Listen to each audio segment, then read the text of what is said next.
Em 1938, enquanto a Europa se aproximava da guerra, a Copa do Mundo aconteceu em meio à tensão política e partidas que entraram para a história.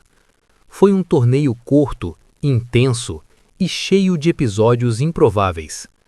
Houve seleções ausentes por crises internacionais, jogos repetidos por falta de pênaltis, atuações lendárias e uma final que consolidou um império no futebol. Aquela Copa não foi apenas mais uma edição.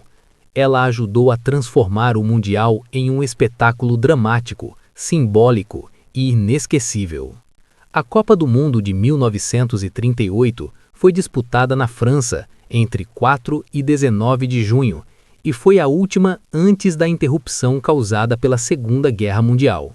O torneio reuniu 16 seleções em formato eliminatório direto, sem fase de grupos, o que tornava cada partida decisiva desde o primeiro minuto. O clima político era impossível de ignorar. A Guerra Civil Espanhola impediu a presença da Espanha, e a anexação da Áustria pela Alemanha fez a seleção austríaca deixar de existir como participante, beneficiando a Suécia com uma classificação sem entrar em campo. Mesmo com toda essa pressão histórica, o torneio entregou partidas memoráveis. Uma das maiores curiosidades veio logo no duelo entre Brasil e Polônia, vencido pelos brasileiros por 6-5 em um dos jogos mais espetaculares das primeiras Copas. Nessa partida, Leônidas da Silva brilhou e reforçou sua imagem como um dos grandes astros do torneio. Ao fim da competição, ele terminaria como artilheiro com 7 gols, tornando-se um dos rostos mais lembrados daquele Mundial. Outra característica curiosa de 1938 foi a necessidade de replay em caso de empate. Em vez de disputa por pênaltis, que ainda não existia, algumas partidas precisavam ser jogadas novamente. Foi o caso de Alemanha e Suíça.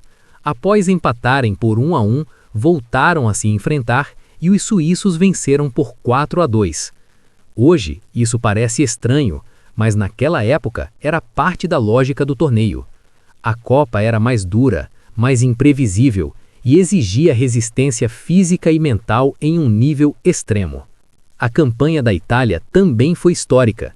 Campeã em 1934, a seleção voltou fortíssima e conseguiu defender o título, algo inédito naquele momento. Sob o comando de Vittorio Pozzo, os italianos construíram uma equipe eficiente, disciplinada e acostumada a jogos de pressão. A caminhada até a final mostrou um time frio, estratégico e decisivo, consolidando o padrão de força que faria daquela geração uma das mais emblemáticas da história do futebol. A final foi disputada entre Itália e Hungria, no Stade Olympique de Colombes. O jogo terminou 4-2 para os italianos, em uma atuação que confirmou a seleção como a primeira a conquistar 2 Copas do Mundo consecutivas. Mais do que um título, foi uma afirmação de poder esportivo em um momento delicado do continente europeu. Em uma Copa marcada por tensão fora de campo e drama dentro dele, a Itália saiu como símbolo de domínio competitivo absoluto. A Copa de 1938 é lembrada não só pelos resultados, mas pelo seu significado.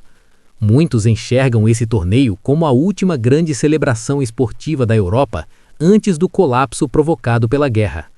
Também é uma edição cercada por curiosidades que ajudam a explicar por que ela foi tão singular.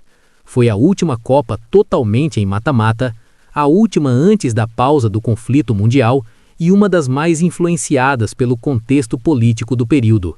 Por isso, quando se fala em 1938, não se está falando apenas de futebol, mas de um retrato dramático do mundo naquele instante.